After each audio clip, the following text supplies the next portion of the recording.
हम लोग स्वरों के विषय में समझने का प्रयास करेंगे। स्वर वे ध्वनियाँ जिनके उच्चारण में वायु बिना किसी अवरोध के बाहर निकलती है, वे स्वर कहलाते हैं। कहने का अर्थ है कि जब हम लोग स्वरों को बोलते हैं तो जो या उच्चारण करते हैं तो वायु जो होती है वह बिना किसी अवरोध के निकलती है। यह जो स्वर होते हैं वह स्वतंत्र होते हैं, उन्हें अन्य वर्णों की सहायता नहीं लेनी पड़ती है। इसके बाद हम लोग अब स्वरों के भेदों को जानेंगे।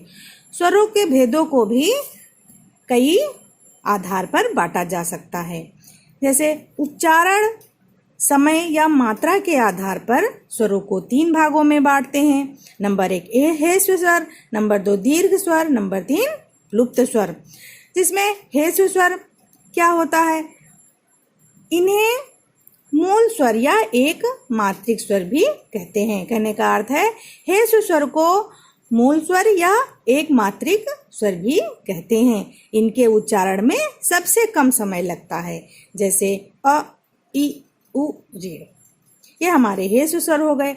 उसके बाद दीर्घ स्वर। दीर्घ स्वर कौन से होते हैं, इनके उच्चारण में ह्रस्व स्वर की अपेक्षा 2 गुना समय लगता है। कहने का अर्थ है 2 मात्रा का समय लगता है या 2 मात्राएं लगती हैं, उसे हम दीर्घ स्वर कहते हैं। इसके बाद आते हैं प्लुप्त स्वर पे। प्लुप्त स्वर हमारा 3रा नंबर का स्वर है। तो प्लुप्त स्वर का प्रयोग हम संस्कृत में करते हैं। संस्कृत में प्लुप्त को 3रा भेद माना जाता है, पर हिंदी में इसका प्रयोग नहीं किया जाता है। जैसे ओम ज्यादातर संस्कृत में ही प्रयोग किया जाता है, या हम लोग कह सकते हैं इसका प्रयोग ज्यादातर वेदों में ही देखा गया है।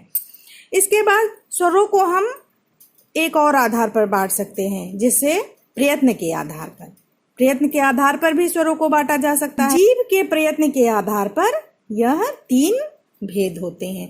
कहने का अर्थ है कि जीव के प्रयत्न के आधार पर इसके 3 भेद होते हैं।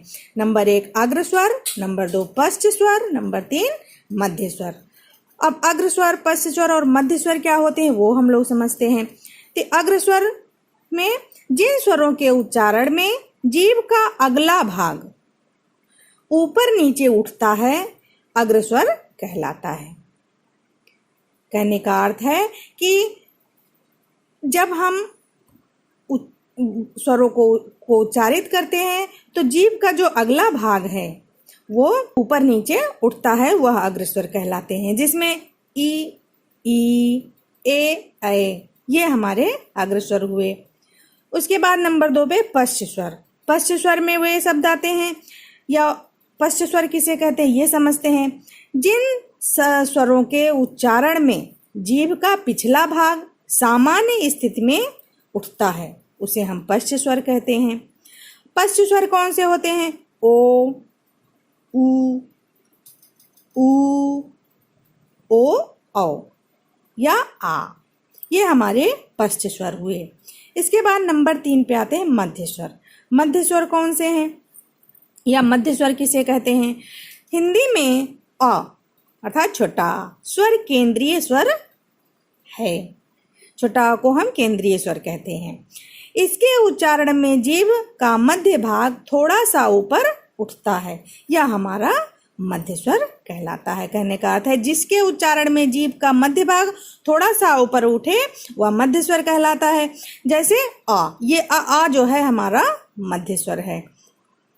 इसी के आगे स्वरों को हम मुखाकृत के आधार पर भी बांट सकते हैं। मुखाकृत के आधार पर स्वरों को 4 भागों में बांटते हैं। नंबर 1 समृत, नंबर 2 अर्धसमृत, नंबर 3 विव्रत, नंबर 4 अर्धविव्रत।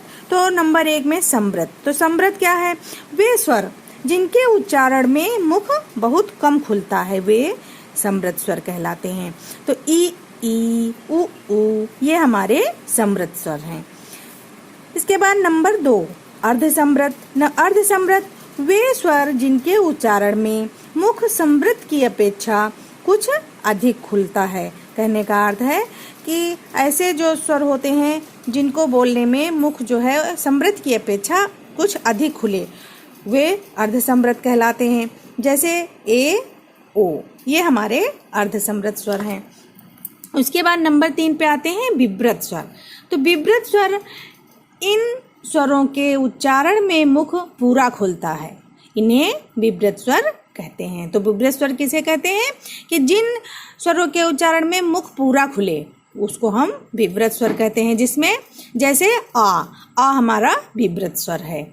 इसके बाद नंबर 4 पे आते हैं अर्धविव्रत। तो अर्धविव्रत में जिन स्वरों के उच्चारण में मुख आधा खुलता है या आधा खुले, तो उसे अर्धविव्रत कहते हैं। जैसे अ, ऐ, औ, ये हमारे अर्धविव्रत स्वर हैं। अब बच्चों, स्वरों को हम ओष्ठाकृति के आधार पर भी बांटते हैं। नंबर 1 वृत्ताकार, नंबर 2 अवृत्ताकार, नंबर 3 उदासीन। तो यहाँ पर नंबर 1 वृत्ताकार। वृत्ताकार का जिनके उच्चारण में होठों की आवृत्ति वृत्त के समान बनती है, वे वृत्ताकार स्वर होते हैं। जैसे उ, ओ, औ, ये हमारे वृत्ताकार के स्वर हैं। फिर अवृत्ताकार। अवृत्ताकार में उच्चारण में कहने का अर्थ है इनके उच्चारण में होठों की आकृति अवृत्ताकार होती है। जैसे ई, ए, आए, ये हमारे अवृत्ताकार स्वर हो गए। अब उदासीन, नंबर 3 पे उदासीन। तो अ स्वर के उच्चारण में होठ उदासीन रहते हैं। कहने का अर्थ है जब हम अ अर्थात छोटा जब बोलते हैं तो हमारे होठ जो है उदासीन रहते हैं, उनकी कोई क्रिया नहीं होती है। ये हमारे ओष्ठाकृति के आधार पर स्वर हो गए।